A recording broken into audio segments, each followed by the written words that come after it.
Dostlar salam, hər birinizi yenidən xoş gördük. Bu dəfə sınaq 9 ilə qarşınızdayam və bu dəfə dinləmə mətnini də sınağa əlavə etmişəm. Ona görə bu hissədə videonu dayandırıb sınağın dinləmə sualları ilə tanış olub, daha sonra sualları işləməyi sizə tövsiyə edirəm və ümumiyyətlə imtahanda da mütləq şəkildə çalışın ki, əvvəlcə dinləmə suallarını ətraflı şəkildə gözdən keçirib, sonra sualları işləməyə başlayasınız və dinləməni ondan sonra dinləməyə başlayasınız. Əks halda sualları cavablandırmanız daha da çətin olacaq, çünki tanış olmadığınız suallarda hara baxmaq, nəyə baxmaq sizin üçün həqiqətən də biraz qaranlıq olacaq. Hal-hazırda suallarla tanış olun, sonra dinləməni dinləyin və yenidən suallara qayıdıb doğru cavabları tapmağa çalışın və unutmayın ki, dinləməni 2 dəfə dinləmə şansınız var. Artificial intelligence has become an important part of daily life without many people noticing it. Artificial intelligence is used in smartphones, online shopping websites, and social media platforms. Virtual assistants help users set reminders, search for information, and control smart home devices. In healthcare, artificial intelligence supports doctors by analyzing medical data and detecting diseases earlier. Artificial intelligence is also widely used in transportation, especially in navigation systems and traffic control. One of the main advantages of artificial intelligence is efficiency, as it can complete tasks faster and more accurately than humans. However, some people are concerned about job loss and privacy issues caused by artificial intelligence technologies. Despite these concerns, artificial intelligence continues to develop and improve everyday life by making tasks easier, safer, and more organized.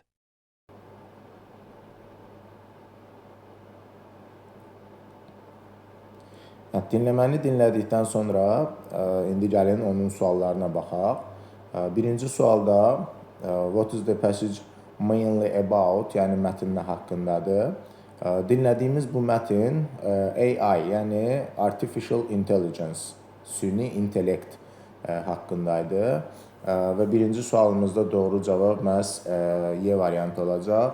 Artificial Intelligence in Daily Life, yəni gündəlik həyatımızda süni intellekt. A variantında texnologiyanın tarixi, B variantında müasir həyatda robotlar, C variantında süni intellekt tərəfindən səbəb olan məsələlər, problemlər, yəni süni intellektin səbəb olduğu problemlər və D variantında da detecting diseases, yəni xəstəliklərin müəyyən edilməsi.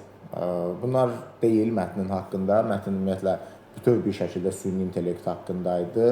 Onun bizim həyatımıza təsiri, işə təsiri, insanlara təsiri və bu ətrafda müzakirələr gedirdi mətnin içərisində. İkinci sualda doğru cavabımız bizdən which statement is true, məhz doğru cavabı istəyir. A variantında AI is used only in hospitals. Süni intellekt yalnız xəstəxanalarda istifadə edilir. Əlbəttə ki, bu səhvdir və hər dəfə də bunu təkrar olaraq vurğulayırıq ki, only sözü həmişə olmasa da çox böyük əksəriyyətdə yanlış cavabdır. B variantında AI makes task weaker. Süni intellekt tapşırıqları zəif edir. Yox, əlbəttə ki, bu bizi tapşırıqları daha yaxşı, daha sürətli etməyimiz üçündür, zəif yox. C variantında people never worry about artificial intelligence. İnsanlar heç vaxt süni intellektlə bağlı narahat olmurlar, amma mətndə məhz iş təhlükəli, yəni iş itirmək təhlükəsi ilə bağlı insanların narahat olduğu qeyd edilirdi. Daha sonra D variantına baxırıq. AI is no longer increasing. Süni intellekt artıq heç inkişaf eləmir. Bu da yanlış cavabdır. Və Y variantı AI helps doctors analyze data. Yəni süni intellekt həkimlərə dataları, yəni məlumatları analiz eləməyə kömək edir. Bəli, bu məhz bizim doğru cavabımızdır. İkinci sualda Y variantı. Digər variantları da tərcümə edib səhvlərini gördük. Üçüncü sual, complete the sentence according to the passage. Mətnə görə düzgün, daha doğrusu tamamlayaq belə deyək, complete a sentence-dir, düzgün fikri tamamlayacağıq. One advantage of artificial intelligence is that süni intellektin bir üstünlüyü odur ki, A variantında replaces all human jobs. Bütün insan işlərini əvəz edir. Yox, əlbəttə ki, bütün deyil. Daha sonra B variantı completes tasks rapidly.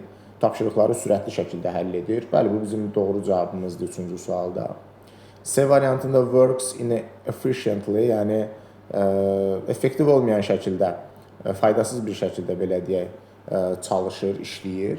D variantı causes health problems, sağlamlıq problemlərinə səbəb olur və Y variantı decreases diseases, xəstəlikləri azaldır. Xeyr, bu da əlbəttə ki, xəstəlikləri azaltmır, sadəcə tapılmasında köməklik göstərir. Və dostlar, davam edirik dinləmənin açıq sualları ilə. Burada 4-cü sualda write one adjective. Bir dənə sifət yaz, hansı ki, burada dırnağın içərisində verilən assistant sözünə aid. Bu, belə deyək, sözün mətndəki sifəti virtual sifətidir, yəni virtual assistant, virtual köməkçi. Və bu sual əslində biraz bəsit sualdır. Mən düşünürəm ki, hətta bu DİM-in abituriyentlərə bir hədiyyəsidir. Sadəcə həmin dırnağın içərisində verilən sözü izləyib, çox böyük əksəriyyətdə 90%-də onun qarşısında işlənən sözü, çünki bizdən ismə aid sifət istəyir. Sifətdə ismin qarşısında işlənib, onu təyin edir. Bəzi hallarda isə isimdən sonra da gələ bilər. Yəni biz maraqlı kitab da deyə bilərik, kitab maraqlıdır da deyə bilərik və hər iki halda maraqlı sözü kitab sözünün sifəti kimi işlənmiş sayılır. Amma çox böyük əksəriyyətdə dediyim kimi ismin qarşısında işlənir. Sual 5-ə keçirik. Complete a sentence, yenə cümlə tamamlamadır. Some people are concerned about. Bəzi insanlar narahat olurlar about, yəni nə haqqında. Dostlar, burada mətndə də qeyd olunur, onlar iş itkisi ilə bağlı narahat olurdular ki, yəni süni intellekt onların işini əllərindən alacaq. Və doğru cavab about job lost caused by AI. Yəni süni intellekt tərəfindən səbəb olunan iş itkisinə görə narahat olurdular. Və 5-ci sualın da cavabı məhz bu formada idi. Və gəldik sonuncu 6-cı suala. Write the correct answer. Düzgün cavab yazmalıyıq. Burada bizə bir sual verilib və həmin sualın mətnindən cavabını tapıb yazmamız lazımdır. Where is artificial intelligence used in transportation? Transportation nəqliyyatdır və nəqliyyatda süni intellekt harda istifadə olunur, nədə istifadə olunur? Və doğru cavab in navigation systems and traffic control. Yəni naviqasiya sistemləri və trafik kontrollar zamanı məhz süni intellektdən istifadə edilir. Və bu dostlar bizim 6 dənə dinləməmizin cavabları oldu. Və davam edirik qrammatik suallarla. 7-ci sual bir sifət sualıdır. Və dostlar, burada hər zaman şagirdlərin qarışdırdığı bir elder-older məsələsi var. Biz bilirik ki, elder ailə içi, older isə həmçinin eldest ailə içi. Older və oldest isə ümumiyyətlə kiminsə böyük və yaxud da ən böyük olduğunu göstərmək üçün istifadə olunur. Burada mənim sizə ipucum bir dənə elder sözündən sonra çalışın ümumiyyətlə zən işlətməyin və bu halda düşünürəm ki, testi daha rahatlıqla həll edəcəksiniz. Bax, diqqət edirsə, ikinci tərəfdə zən var və biz qeyd elədik ki, elderdən sonra zən işlənmir. Ona görə ikinci tərəfi elder olan variantları silməmiz lazımdır. A variantı gedir, B variantı gedir və zən müqayisə dərəcəsi olduğuna görə D variantındakı oldesti də silirik, çünki oldest üstünlük dərəcəsidir. C və Y variantları qalır. Birinci tərəfə müraciət etdikdə isə, burada my sister-də diqqət edirsinizsə, bu artıq ailə daxili bir şəxs olduğuna görə məhz elderdən və olsaydı eldestdən də bu tip situasiyalarda istifadə edilir və doğru cavabımız C variantı olur. Sual 8, bu bir mübtəda xəbər uzlaşması testidir. Birinci nümunədə 10 var, bu sözönüdür. Sözönü olan nümunələrdə biz sözöndən əvvələ baxırıq və burada books cəmdədir. Xəbər is təkdədir və bu variant yanlışdır. 2-də the company needs workers who understands. Burada 2 cümlə var dostlar və 2 cümlə olduğuna görə biz hər 2 cümlə ilə mübtəda xəbərinə mütləq şəkildə diqqət eləməmiz lazımdır. Və birinci hissədə the company needs yazılıb, diqqət edirsinizsə. Company təkdədir, needs də təkdədir. Feilin sonunda s olanda təkdə olur. Bu düzgündür. Və davamında workers verilib, hansı ki bu cəm isimdir.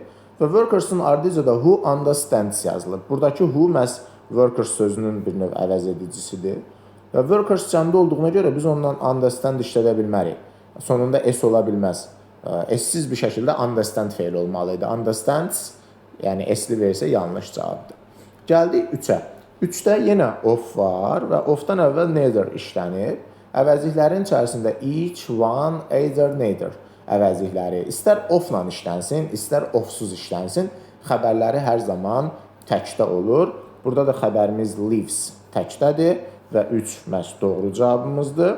Və 4-də yenə to var, diqqət edirsə söz önü var. Birinci cümlədə də qeyd eləmişdik ki, söz önü olanda söz öndən əvvələ baxırıq.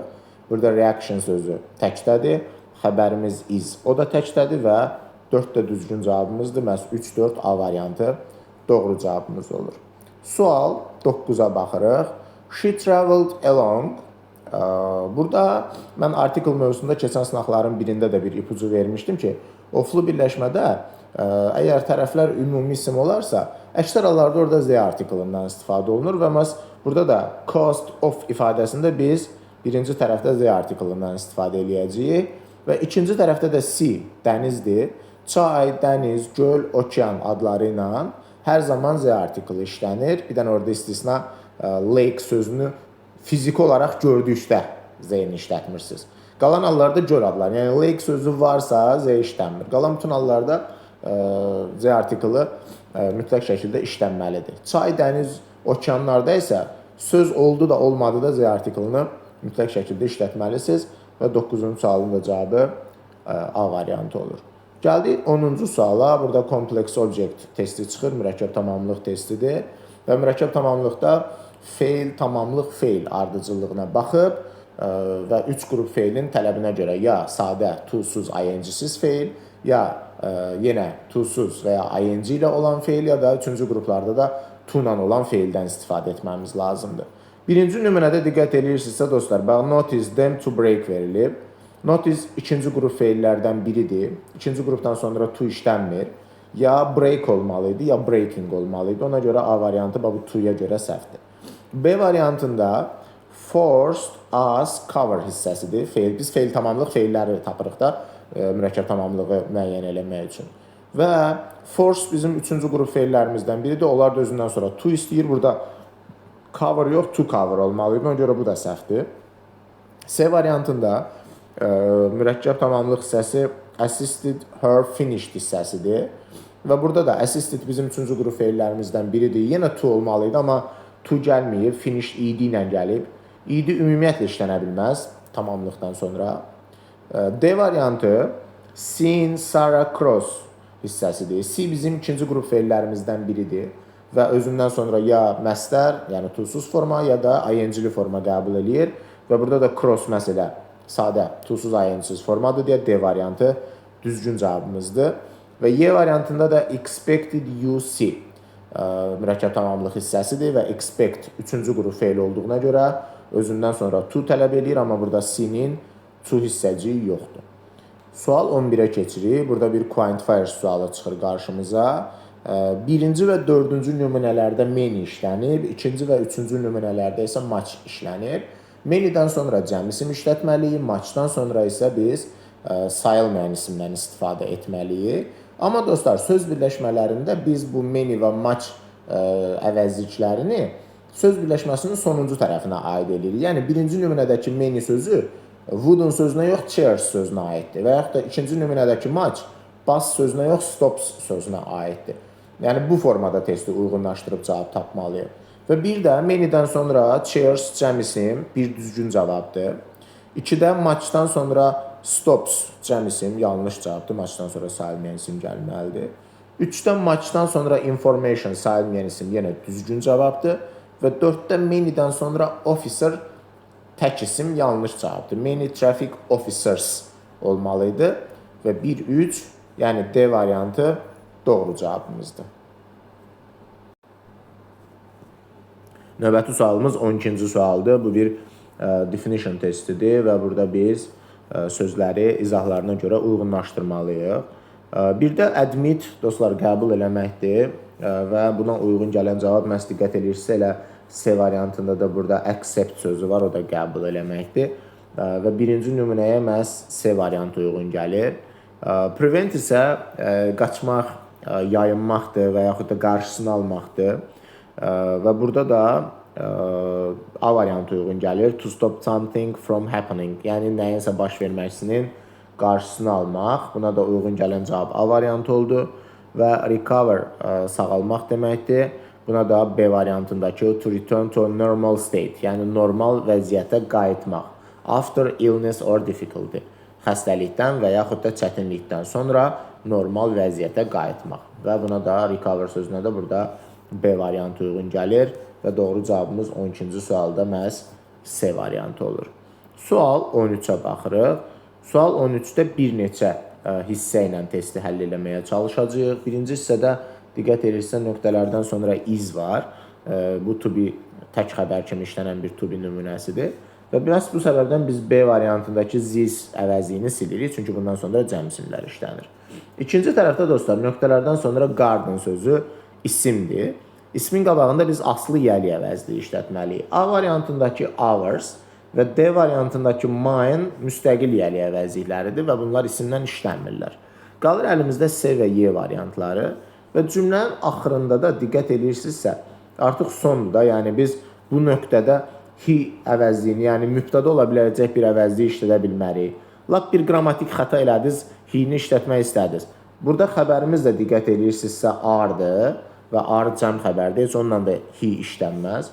Və məhz bu səbəbdən Y variantındakı he-ni də silirik və 13-cü sualımızın cavabı C variantı olur. Buradakı hours da məhz müstəqil yəli əvəzliyidir ki, isimsiz işlənə bilir və cümlənin axırında da onu isimsiz bir şəkildə istifadə edə bilirik. Sual 14. Tense forms sualıdır bu və cümlənin əvvəlində işlənən after bağlayıcısından məhz bunun uzlaşma testi olduğunu da anlayırıq. Və burada əvvəlcə elə variantlarda uzlaşmayan və yaxud da uzlaşmada istifadə olunmayan zamanları silə bilərik. Təkrar əvvəlki sınaqlarda da demişəm ki, biz bağlayıcının sağ tərəfində will və would-la olan gələcək zamanlardan istifadə edə bilmərik. İndi burada elə bir cavab yoxdur, sadəcə nəzərinizdə qalsın.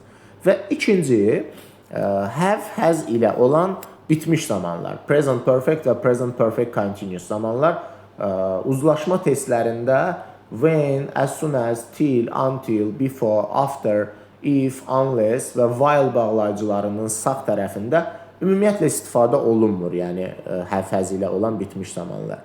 Yəni heç bir tərəfdə istifadə olunmur, hətta sağını deyirəm, sağında və solunda da istifadə olunmur, yəni.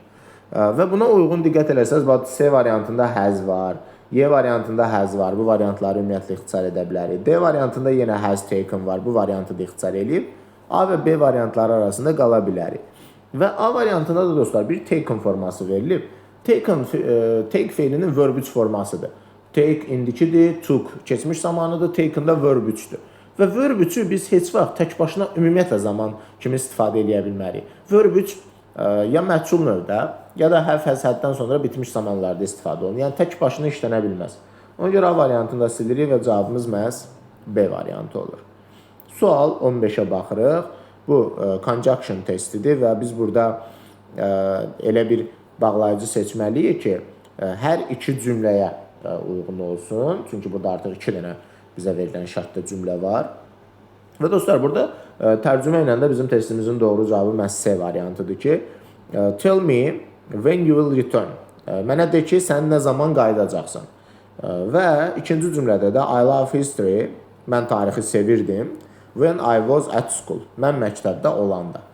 Məktəbdə olanda, yəni anda nə zaman tarixi sevirdim və birinci cümlədə də nə zaman qayıdacaqsan.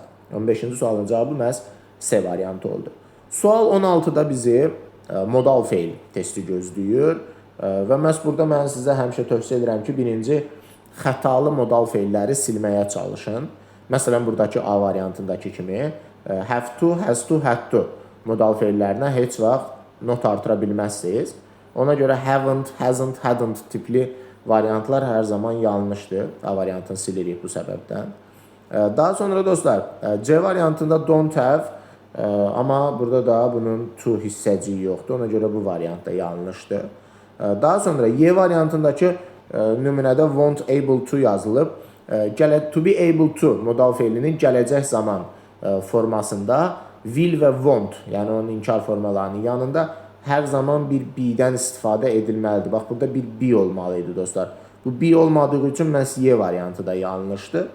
Əlimizdə iki cavab qalır. Biri B variantı, biri də D variantı. Burada artıq bir xəta yoxdur, qrammatik xəta yoxdur. Bu iki variant arasında artıq biz tərcümə ilə düzgün variantı müəyyən etməliyik. Və tərcümə ilə də bizim 16-cı sualda doğru cavabımız məhz D variantı olur. Gəlin yoxlayaq. You mustn't go into the forbidden zone. Deyirsən, qadağan olunmuş zonaya gedə bilməzsən. Və davamda da deyir ki, you have to show your passport first. Sən əvvəlcə öz pasportunu göstərməlisən. Amma B variantını yazsaydıq, qadağan olunmuş zonaya getməlisən, əvvəlcə öz pasportunu göstərməlisən. Mənası uyğun gəlmir B variantının tərcümə olaraq və yanlışdır. Doğru cavab 16-da məhz D variantı oldu. Davam edirik 17-ci sualına. Burada passive voice, yəni məchul növdə olan cümlələri axtarırıq və qeyd eləmişdik ki, məchul növdə olan cümləni tapmaq üçün dostlar bizə bir dənə to be lazımdır və bir dənə də hər hansısa feilin verb 3 forması lazımdır. Bax, birinci nümunədə diqqət edirsinizsə were sent, to be üstəgəl verb 3 var. İkinci nümunədə ümumiyyətlə to be yoxdur, ona görə ikinci cümləni silirik. Üçüncü cümlədə have been repaired. Yenə have been to be deyir, repaired da feilin verb 3 formasıdır və düzgün cavabdır.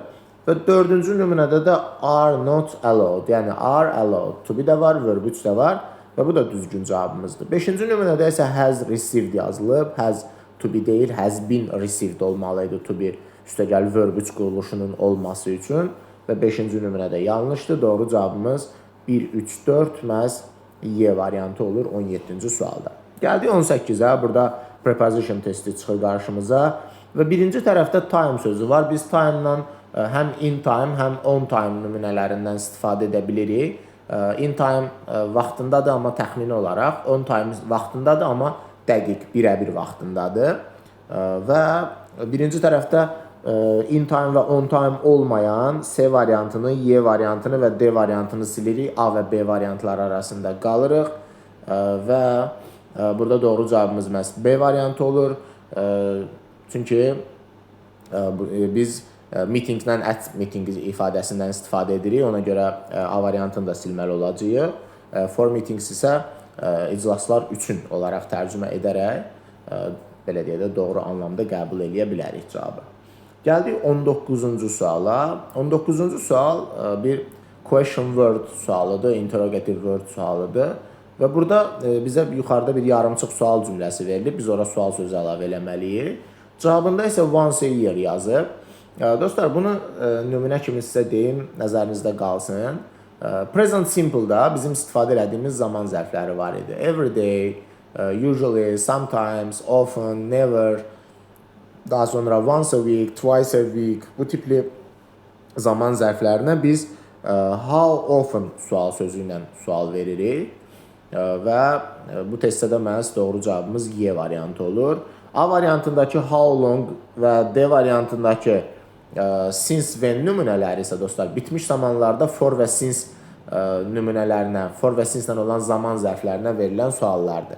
Yəni diqqətli olun, əgər cümlə present simple zaman zərfi iləndirsə how often, present perfect və yaxud ümumiyyətlə perfect zaman zərfləri iləndirsə how long və ya since when-lə istifadə edin. Sual 20-yə baxırıq. Burada bir nisbə vəzir sualı çıxır qabağımıza. Xatırlayırsınızsa bununla bağlı da əvvəlki nümunələrdə testlərimiz olmuşdu. Canlı isimləri, cansız isimləri təyin etmə qaydası.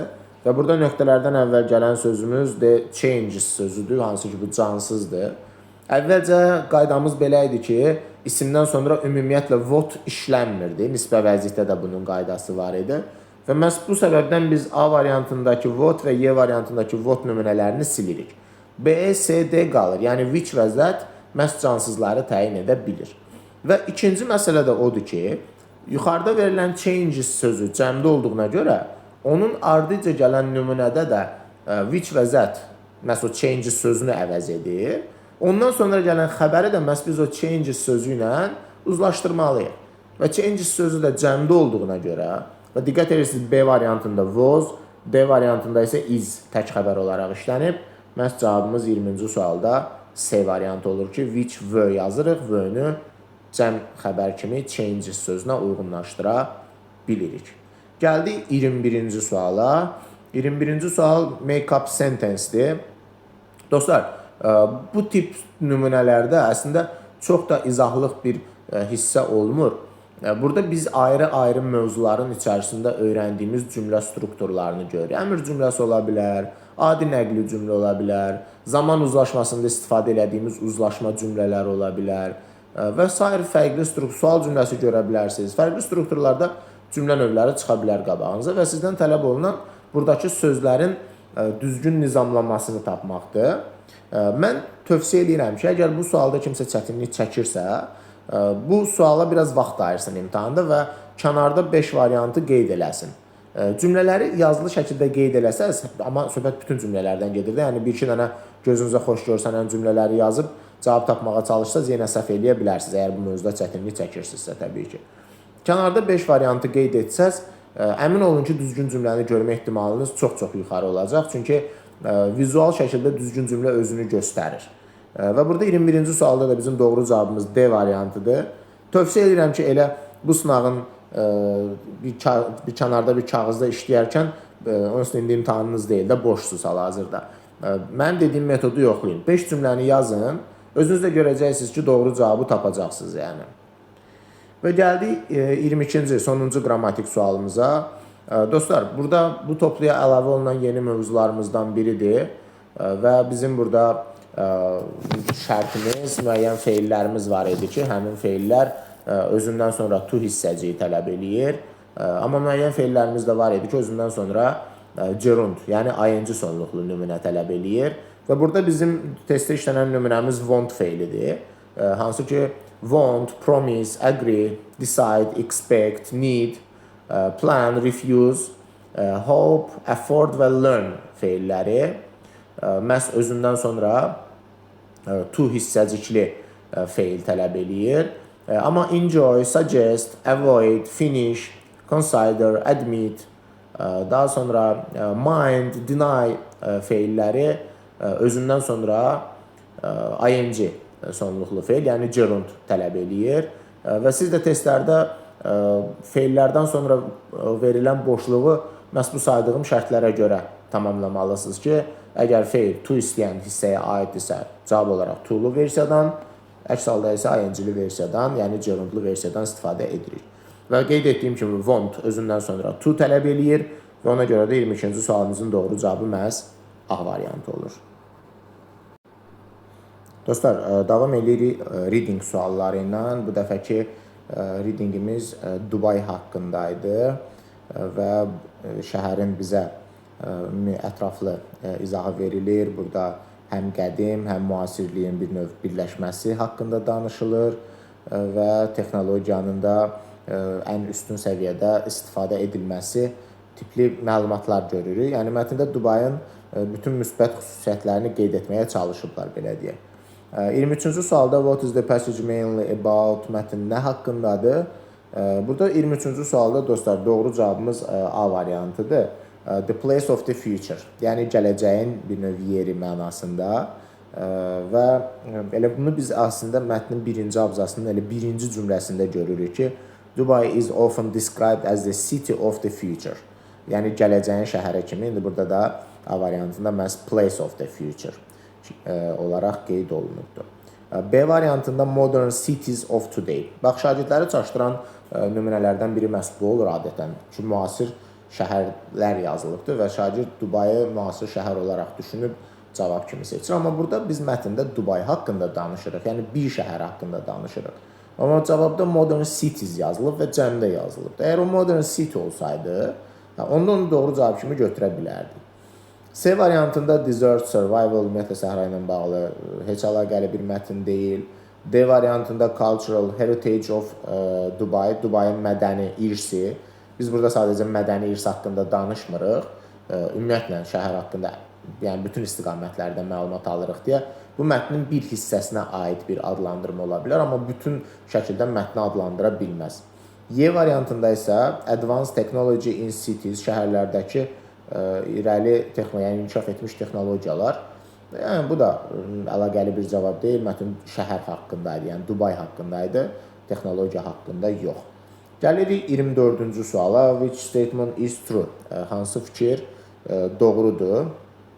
Dostlar, burada 24-cü sualda bizim doğru cavabımız Y variantıdır və Dubai combines modernity and culture, yəni Dubai müasirlik və mədəniyyəti birləşdirir. Verilən cavab budur və doğru cavabdır.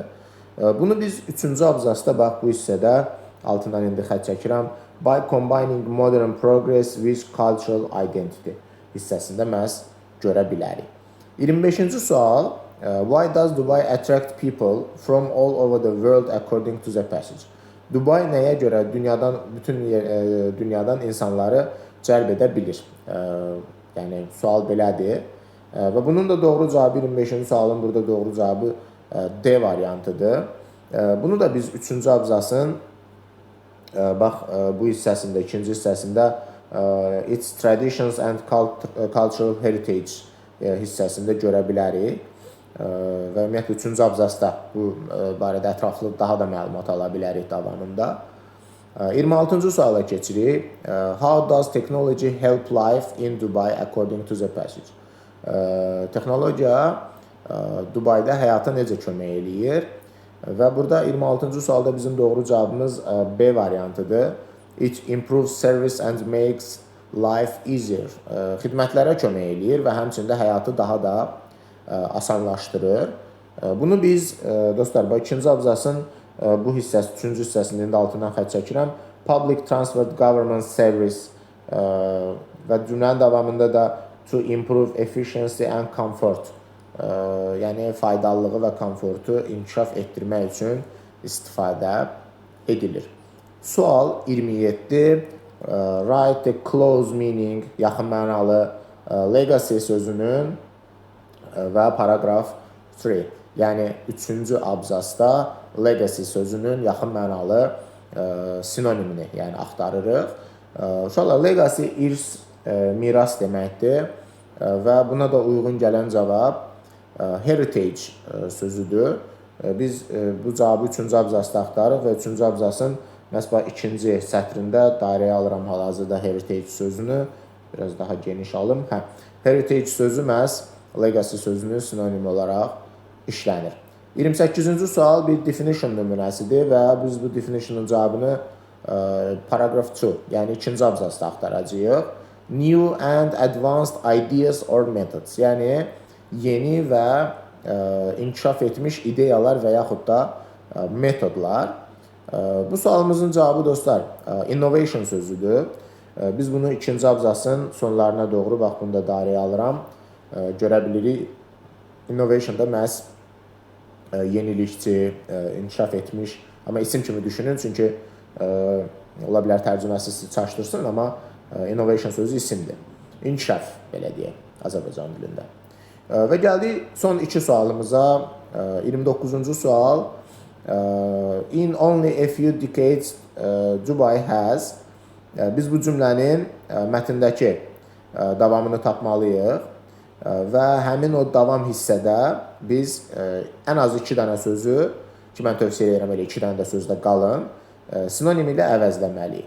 Dostlar, bu cümlə mətnin 1-ci abzasındadır və cümlənin davamında diqqət edirsə, it has transformed from a small desert town into a global center şəklində bir cümlə verilibdir və biz dəyişikliyi bu hissədən eləməliyik. Burada edə biləcəyiniz dəyişiklikləri mən müəyyən olaraq qeyd eləmişəm.